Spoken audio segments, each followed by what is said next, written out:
একটু থামুন। আজকের এই কথাগুলো আপনার জন্য। আপনি কি জানেন, এই পৃথিবীতে এমন কিছু যুবক যুবতী আছে যারা হাসে, ঘোরে, ভালোই থাকে, কিন্তু আখিরাতে তাদের জন্য জান্নাতের দরজা কাঁপে না। কারণ তারা গরিব না, কারণ তারা সুন্দর না, বরং কারণ তারা আল্লাহকে ভুলে গেছে। আজকের যুবক, সে সময় মতো ক্লাসে যায়, সময় মতো প্রেমিকার মেসেজে রিপ্লাই দেয়, কিন্তু আজানের ডাকেও সে ওঠে না, নামাজ পড়ে না, আর বলে সময় নাই। নবী সাল্লাল্লাহু আলাইহি ওয়াসাল্লাম বলেছেন, নামাজ ও কুফরের মাঝে পার্থক্য হল নামাজ। ভাবুন একবার, যে আল্লাহর সামনে দিনে 5 বার দাঁড়াতে পারে না, সে কিভাবে জান্নাতে দাঁড়াবে? প্রেমের নামে হাত ধরা, চ্যাটের নামে অশ্লীল কথা, ভিডিও কলের আড়ালে গুনাহ। আল্লাহ বলেন, ব্যভিচারের কাছেও যেও না। কিন্তু আমরা শুধু যাই না, আমরা সেখানে ডুবে যাই।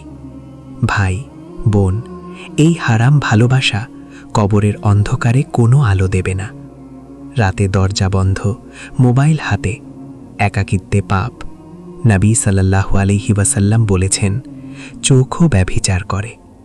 আপনি জানেন কি, এই চোখ দিয়েই কিয়ামতের দিন আমরা জাহান্নাম দেখব অথবা জান্নাত?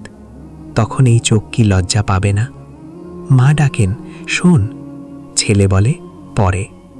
বাবা উপদেশ দেন, মোবাইলের দিকে তাকিয়ে থাকে সন্তান। নবী সাল্লাল্লাহু আলাইহি ওয়াসাল্লাম বলেছেন, বাবা মায়ের অবাধ্য জান্নাতে প্রবেশ করবে না। যে মায়ের দোয়া ছাড়া বড় হয়েছে, সে জান্নাত চাইছে কিভাবে? সবচেয়ে ভয়ঙ্কর বিষয় জানেন? গুনাহ করে লজ্জা না পাওয়া, গুনাহকে স্বাভাবিক ভাবা, আর তৌবা না করে মারা যাওয়া। কবর প্রশ্ন করবে না তুমি কত ফলোয়ার ছিলে, প্রশ্ন করবে তোমার রব কে। কিন্তু শোনো, এখনো সব শেষ হয়নি। আল্লাহ বলেন, হে আমার বান্দারা, তোমরা নিরাশ হইও না। আজ যদি নামাজে ফিরে আসো, হারাম ছেড়ে দাও, চোখ নামাও, বাবা মায়ের পা ছুঁয়ে ক্ষমা চাও, তাহলে আল্লাহ এমনভাবে ক্ষমা করবেন যেন আপনি কোনোদিন গুনাহই করেননি। জান্নাতের দরজা বন্ধ না, আজও খোলা। এই ভিডিওটা যদি আপনার হৃদয় ছুঁয়ে যায়, তাহলে আজই একটা সিদ্ধান্ত নিন, হে আল্লাহ, আমাকে বদলে দাও মৃত্যুর আগে।